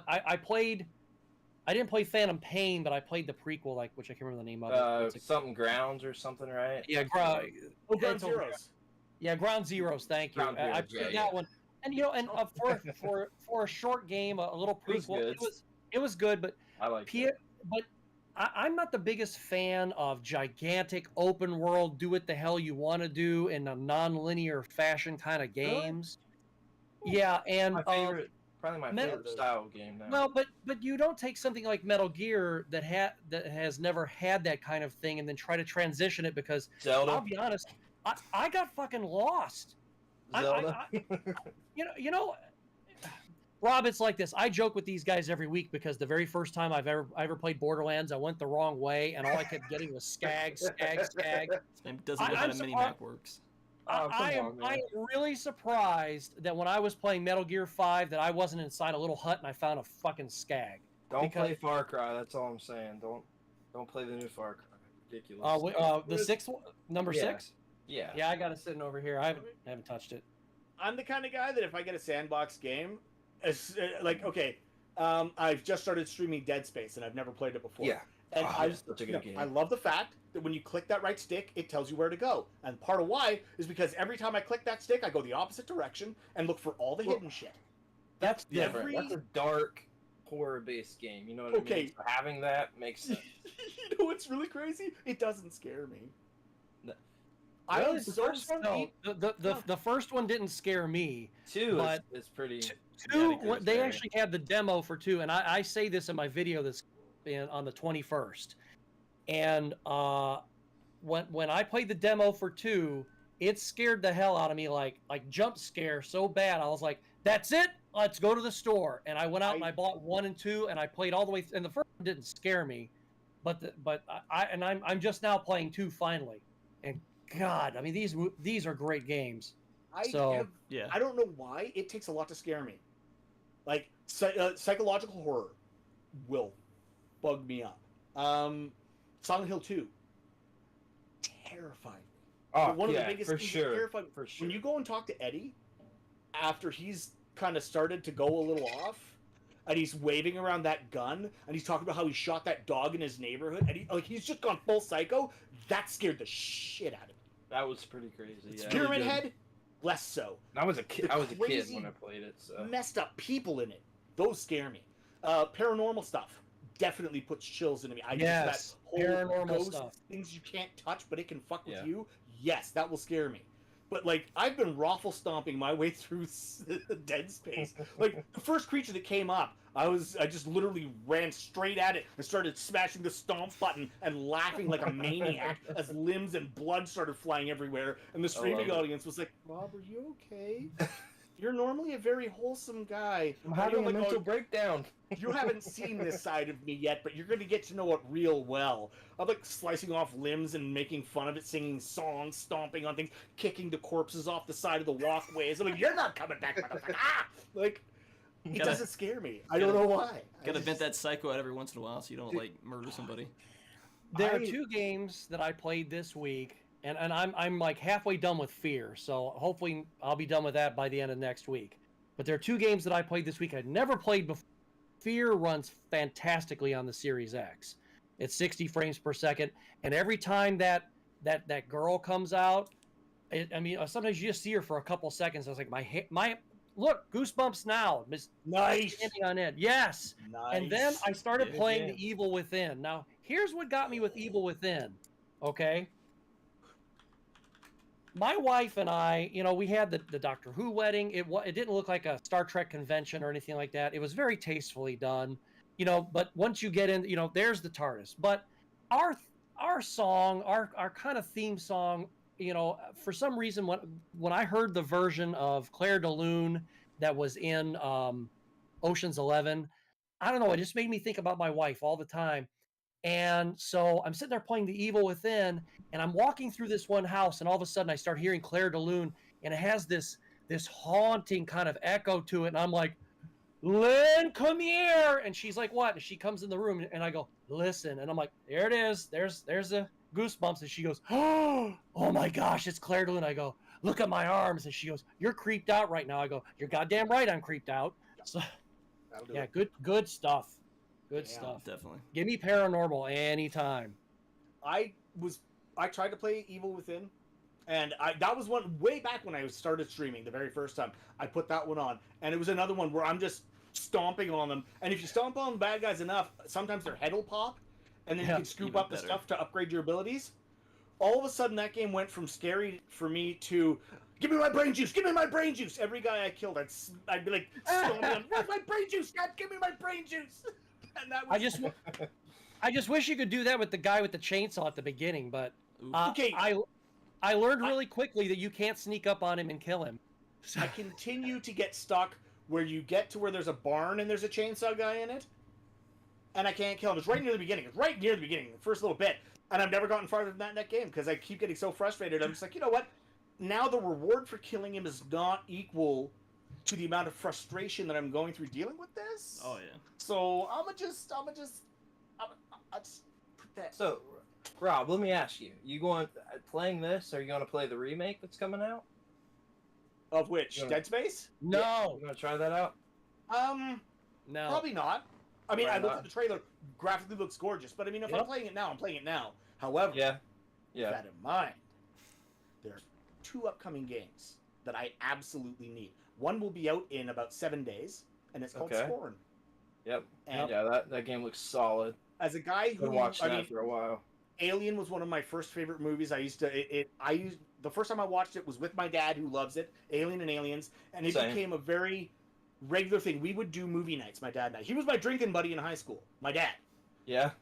And so my brother and sister were already in uni. My mom would be working late on a Friday. Dad would come home, 2 large pizzas, 2 6-packs, and Alien and Aliens, or Terminator and Terminator 2, or some collection of mindless violence movies. But Alien and Aliens, huge. And I found H.R. Giger through that, and I got obsessed with his artwork. I played what's that game called? Shit. There's a game he did. It was a point-and-click adventure game on PC that he did a lot of the artwork for. What's his name?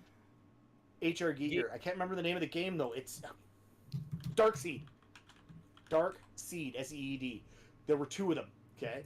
Loved those. As soon as I saw the first thing for Scorn, and I saw that landscape that was basically Giger's imagination brought to life. I remember the cover for that. Yeah, I just looked it up. I do as well. So I see Scorn for the first time, and my eyeballs fall into my head, and I'm like, it looks so good. I am going to disappear from existence until that game is so good. finished. Because I will be in my basement with all of the windows boarded shut, in complete darkness, in surround sound, experiencing that. For sure. And the other one is Callisto Protocol, which is what the Dead Yes, Space brought me awesome. to. Callisto Yep. Protocol looks just so delicious. That's the Are real you- Dead Space. Are you playing sequel, Dead right? Space? Are you playing Dead Space on the Xbox Series X right now? I am. Xbox Okay. One Series X. Yeah, because I was playing it on because I only have them for the PlayStation, playing on my PS3, and I was like, I'm like, damn it, I wish I had these for the Xbox. So I'm just gonna buy them anyway because They're on Game I know Pass. it'll. Yeah, Oh they yes, are on that's Game right, Pass, they are yeah. on Game Yeah. Pass. They're all on Yeah. Game Pass, and then it automatically HDR. converts to HD and gives you the smoothing. Yeah. Man. It's That's right. beautiful. They look great. They look great. That Like, Oh, yeah. that one I has am not- HDR. It looks awesome. I am not that far into 2 that I it's well, Twitch. that I couldn't back out. I mean, so yeah, I'll have to do that. I recommend I it. would. It looks Yeah, so for good. sure. I played through 1 in Well, February. Well, not to It's not you know, too far I away. hate it's not like I have like 1,000 people, 100,000 people watching my channel right now. I mean, it's growing, but that is one of the games that's in my upcoming video for Halloween, and some people are like, I talked to a lady today, and she goes, "Oh, and what?" Oh, hey, we lost your audio there. We lost you, boss. Are we good now? Yeah, Yeah. I hear you now. And she, is this game on your list? And I said no, and she's like, why not? And I'm like, it's not a definitive list. I mean, it's my list for this year and this year only. I mean, so if I haven't played it, if I've never played it, like The Quarry, I haven't played The Quarry yet. The Quarry's not on the list. I've heard it's a great game, but I'm not going to put it on my horror list because I haven't played it. So, but the second or the Dead Space remake, yeah, it looks beautiful, but at the same time, I'm not going to pay $70 for something that should cost $50. And I'm not going to pay $70 for something that I can play on my PS3 or on, for that matter, my Series X. I might mean, disagree with that one. Here's the reason being. Well, it is it's a remake. It's not a remaster. And No, it is they're a building remake. it from the ground up. So it's a new game. But And still, it's going to no have game- different, it's going to have a different storyline. No. Like no game should cost $70. Sorry. Actually, Scott, if I can, I mean, Sure. the Resident Evil 2 remake. Don't get me wrong. Resident Evil 2 on the PS1 will forever be intrinsically a part of my human soul. Me too. John and I played that. yes. I bought it the day it came out.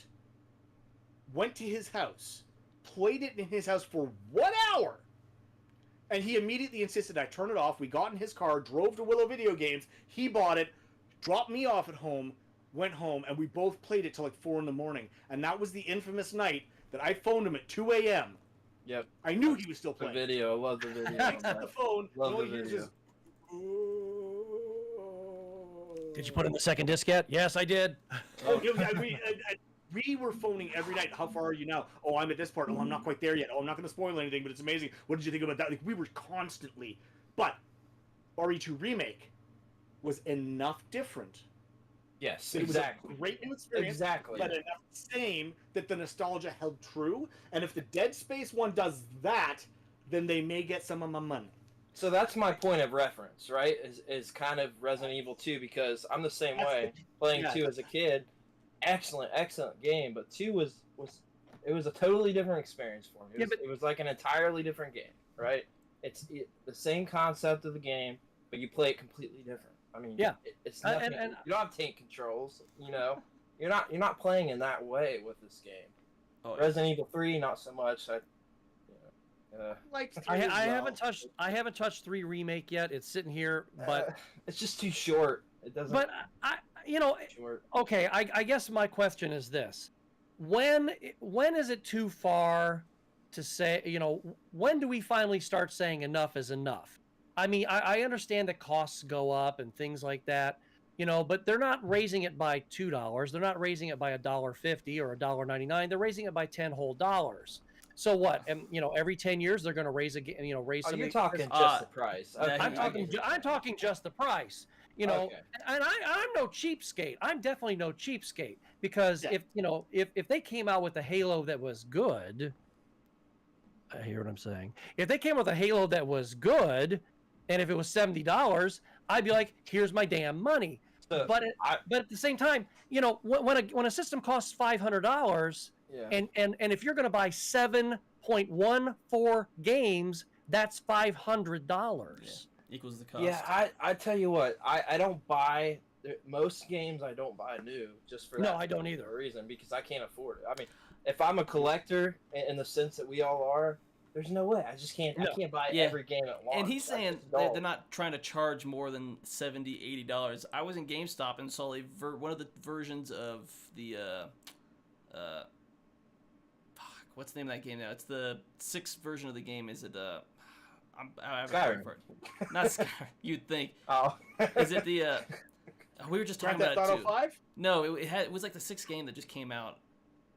I don't know what you're talking about. Not Resident Evil. No, it's the it's not Dead Island. It's one of those island games. I thought. Oh, this is killing Far Cry? me. Yeah, it was Far Cry.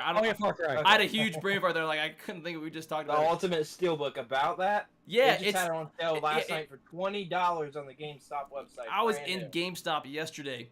120. 120. Yes. I'm like, that's just They had extra it last digital. night, and That's it sold extra out. digital content.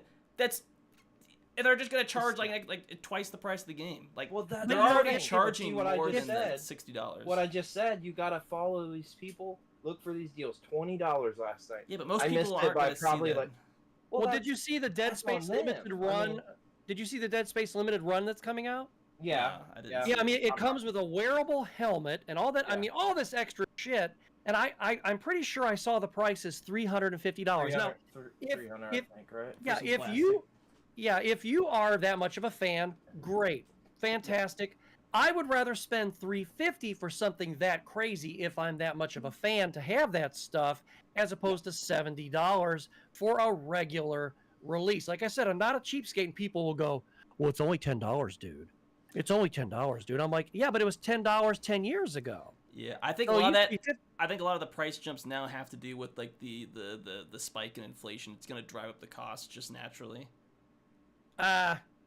Whether you the game's feel already like been in development whether that you long. whether you feel like it's an excuse or not, it's gonna be a pretense that now we're gonna make 70 this new baseline price. Well, sure, but then especially towards the digital only, as we kind of go more that, then you can't. It's harder to buy like used games, or it's going to. Yeah, but the PC version is still $60. So Well, explain you that. don't play PC. they probably If I they probably may. sell more. As someone who remembers the 80s, When games used to be like $100. I was there too. Yeah. games NES game, were $100. $80 and $90. I think And Rob, I'm older than you. I find that remember doubtful. getting It's just Contra. so youthful it is. No, I remember getting Super Contra. It was like $80. Yeah. Yeah, I think And a lot of that's that. That's $80 1980s. Yeah. money. Right.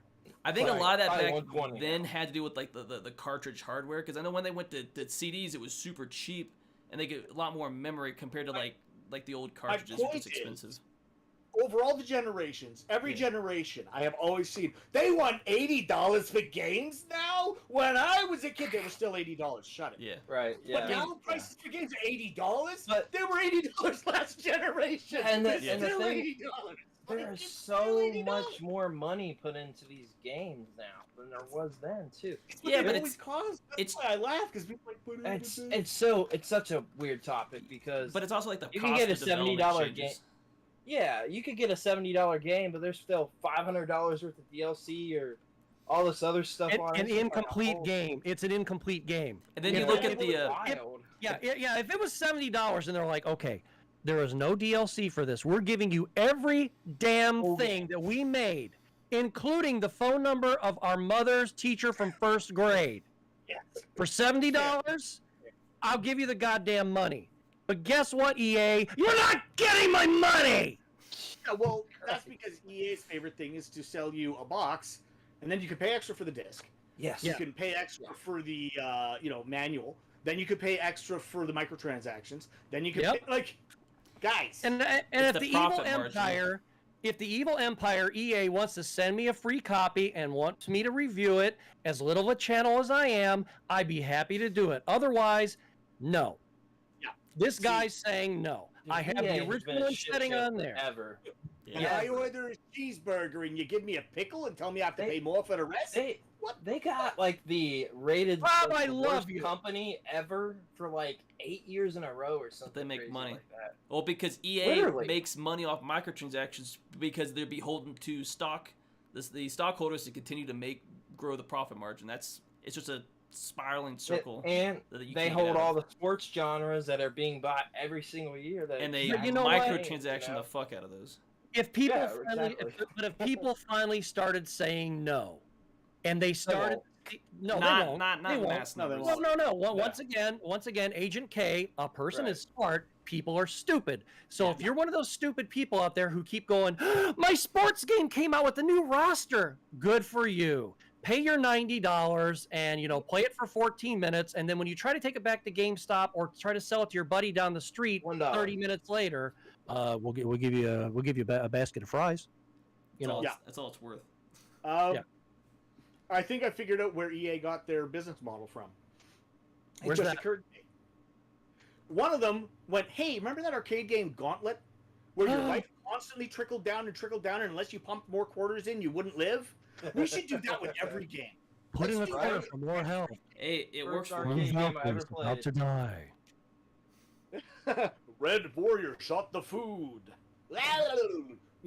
Just keep pumping them quarters in. Keep New pumping them Valkyrie needs food badly. Put in more quarters now, bitch. Elf found the key. Pretty much. Oh, It took me That's funny. $20 to get through House of the Dead 2. I know it's random. I was It's just the thinking price of, of an indie game, essentially. why Right, didn't we just do exactly, a like, It would have cost us less money if we would have done a Danny Ocean buddies and just got the machine out of the arcade and kept it in our house. We have a few distractions, that kind of a thing, and we just hork the damn machine. well, What and, happened to our machine? like, what was it? Like, probably 99 or something? I played that for the first time. That wasn't really Although an option. Nobody owned an arcade machine, if you didn't know. I will say though, I did put one over on who was Bad Dudes by? Was that Capcom? No. that was, Isn't that Data East? Yeah, Data Data East, yes, East. Data Have it East. on the collection, yeah. So there was a Turnpike Plaza I used to go to near where I grew up as a kid, and my buddies and I would go over there, and there was a Bad Dudes machine that if you put in one quarter, you and a buddy can both play. Well, it's actually a quarter for each person, but you and a buddy could play the whole damn game on one quarter. Just keep it. Somehow they had it set up. So, and I was just like, sweet, we play through the whole game and that's it. So, I did get my money's worth finally one time.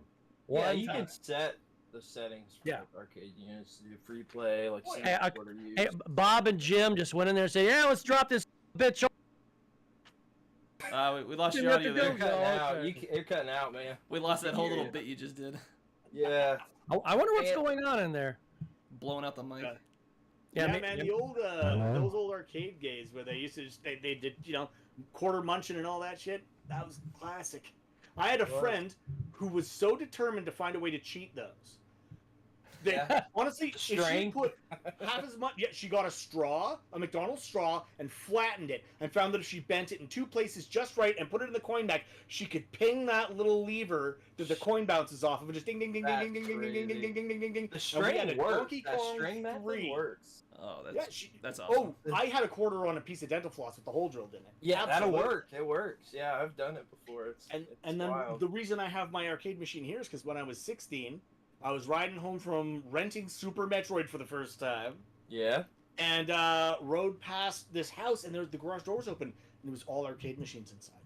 And there's a guy sitting there on a bench right near the open garage door, soldering iron in his teeth, looking at a wiring diagram and wiring up one of these machines. And I kind of stopped and I walked over and I said, "Hi, sorry, I don't mean to be rude. Just are these yours?" He said, "Yeah, it's my business. I put these in stores and I collect the money out of them." It's like, all right. All right. Would you be willing to take some volunteer help if I could learn about how to maintain and service these, how they work? And he's like, Yeah. yeah, here's my card. I phoned him a couple days later. He asked me, he said, "Yeah, come on by." And what is a 16-year-old kid walking into some guy's house that he just met because he's got arcade games in his garage? These days, people would be like, red flags. But walked in, he's like, "I actually need some help with something right away, if you could." In his basement, he had a Ms. Pac-Man, and all the T-molding was shredded. So I helped peel out the powder blue T-molding and put in the new one and get it running. And then he had in his garage a Street Fighter 2 that was so shit canned, he was going to strip it for parts. And I was like, but it's Street Fighter. It's Street Fighter. I can't, in good conscience. I'll tell you what. If I restore it, the worst you're going to lose is you lose the time. But I learn everything I need to learn about building and maintaining these. You potentially get your machine back. Otherwise, all you've lost is the time it took for me to learn some stuff. And he's like, okay, that's fair. That's cool. And so, like, that, the metal control panel, the joystick, and the buttons were in, like, people are taking crowbars through. This came out of one of the worst hotels in the worst parts of town. There were holes kicked in the side. Like, it was trash. I Bondo auto body fillered the side, the holes, and sanded them. I repainted the outside. I took a sledgehammer and panel beat that metal panel back flat against the concrete floor of his garage. Put new plexiglass down, drilled the button holes, drilled the joystick holes, reran all the wires, redid it from the ground up. And then when I was done, I was like, okay, let's plug it in, let's test it. It works. This is great. He said, cool. All right, load it up into the van. I'm like, cool. What store are we putting it at? He's like, you'll see. We put it in the van. He drove to my house and said, okay. I was like, what? He's like, yeah, it's yours now. Oh, that's so cool. You get to keep it. Yeah. So I have a Street Fighter 2 Champion Edition, but I also have the Mega Man the Power Battle board in there now. So it's technically Mega Man the Power Battle. I mean, at 16 in 1992, I had a Street Fighter 2 Champion Edition in my bedroom. That's crazy. Who the fuck has that? Like, did you do a video on that story? Because I remember hearing the story. I think it's been mentioned on one of John's videos. Yeah. Okay. All right. So I heard that story. The machine that John has came from the same guy. Oh, and that's John awesome. got it for. Didn't know and that. at the time when we had no money, John bought a Street Fighter 2 arcade game for $50. That's crazy. He was just trying to fire sale a bunch of them.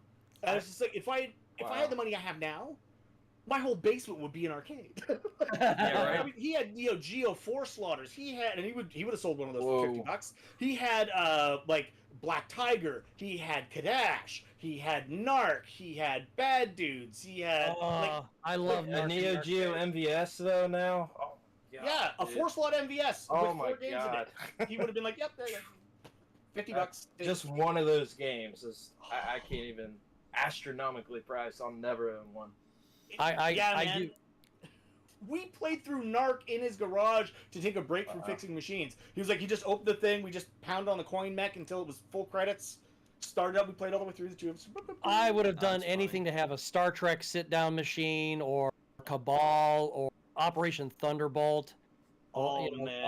Star Wars. That'd have been just so cool back in the day.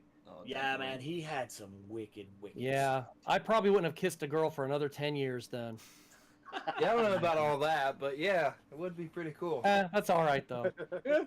Speaking of girls, real quick, I do want to give you guys a little funny side note. When I told the Claire story and shouted for my wife here, she actually sent me a message and said, hey, I don't scream, Lynn, I need your help. I thought you needed me, so she was actually coming to the door.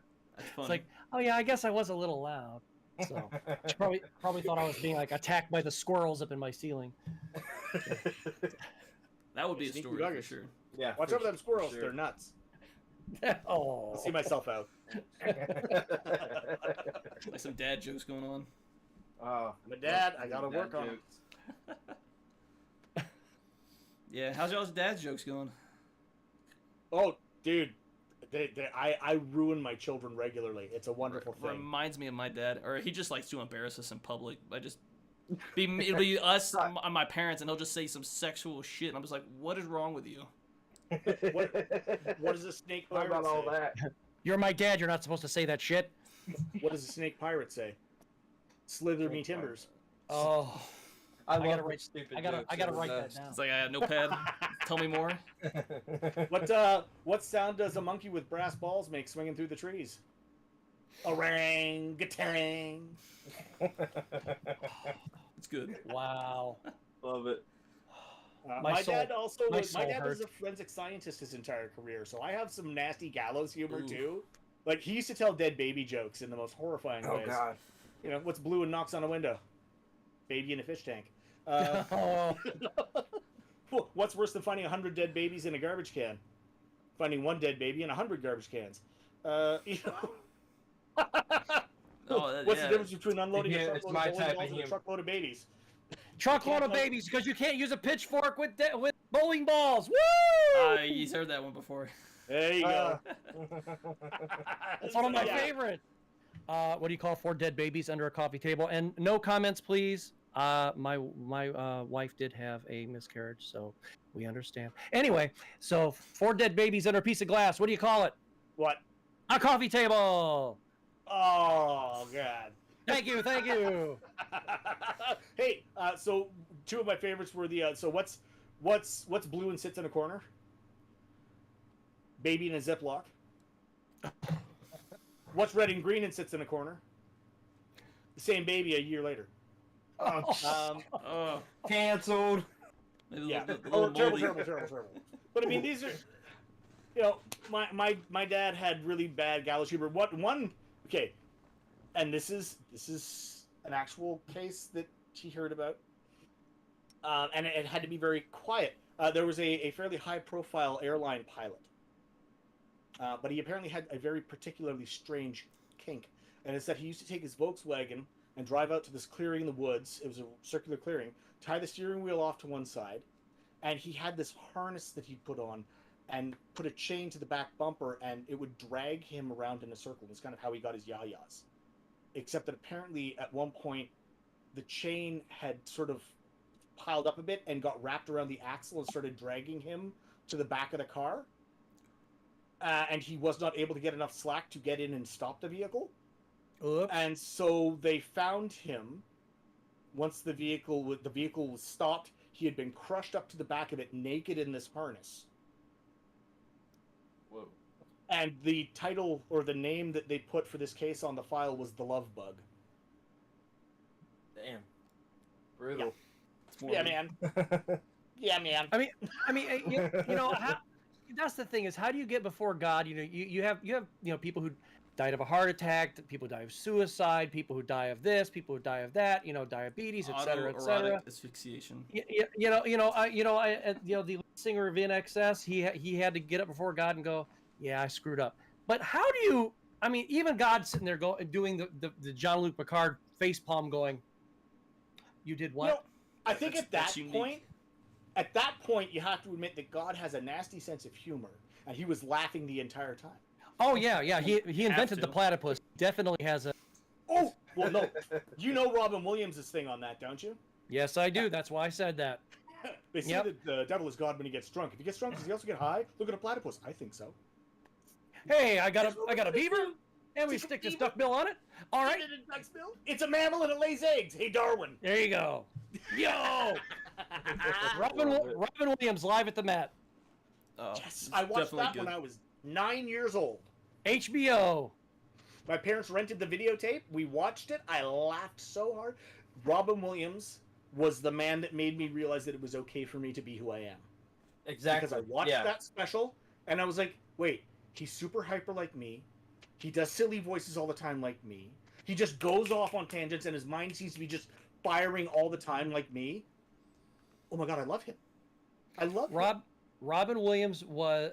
When I discovered Robin Williams and Stephen Wright, talk about bookends, when I discovered both of them on HBO, I had already been doing crazy shit in school for a while and getting in trouble. Hey, Mrs. Bulliard, we have to tell you, your son here, he is, disruptive. And, I was Mystery Science Theater 3000 in class before Mystery Science Theater 3000 was a thing.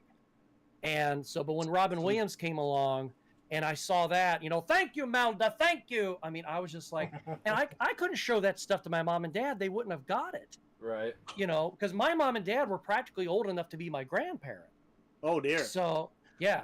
My mom was 38 when she had me. So it was just like, she was older. And so I could have shown that stuff to them because, they wouldn't get it. So, yeah. And guess what? You can't find that you can buy the videotape. They never, ever did put that on Blu-ray or DVD or anything. That's a damn shame because that was his... Yeah. I mean, he's had a lot of great performances since, but that was his best one.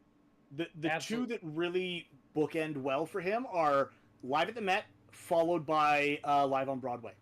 I have that one on DVD. Because he revisits the old, you want to take your friend out for a drink. thing, but talking about it from the older man's point of view of like, when you're getting older and he's not as active, and he's not up before you every morning anymore, going, "Hey, morning, how do you want to do, pal? Let's do some jacks." Is like, I like the way that he kind of recalled so much stuff from Live at the Met into that one. Beautiful. Yeah, I was at a resale shop and saw that one on a shelf, and because I had seen it on, I think, HBO, and I was just like, mine! And my wife's like, what? I'm like, look what I found! Something you've been looking for? I'm like, oh, you are just going to love this. You're going to love this. Man. I still haven't shown it to her. It's Okay. It remains to this day, and interestingly, one of the few celebrity encounters I've had, and the one that means the most to me, was the day that I met Robman Williams. And it was, honestly, he filmed Jumanji in Vancouver. I skipped so much school because I'd hear they were filming at a certain location. I would skip the next day of school and go there, but they'd already packed up and moved on. I tried so hard to meet him, and I never did, and so many people I knew were like, I ran into him at a Starbucks. So I ran into him down at this bookstore. I ran into him at Golden Age. I'm like, mother. That's crazy. Yeah, that is crazy. Really cool. When they were filming Night at the Museum, I was downtown going to what at the time was a place called Fog and Suds, bar down Robson. Anyway, I was on my way to this restaurant to meet my wife and some of our friends, have some drinks, hang out. And as I'm going across this crosswalk, there's a guy walking the other way, kind of, shaggy hair, mustache, very hairy arms, bright colored button-up shirt, cargo shorts, messenger bag. Walk the other way, I'm like, hi. Oh, hello. And I was like,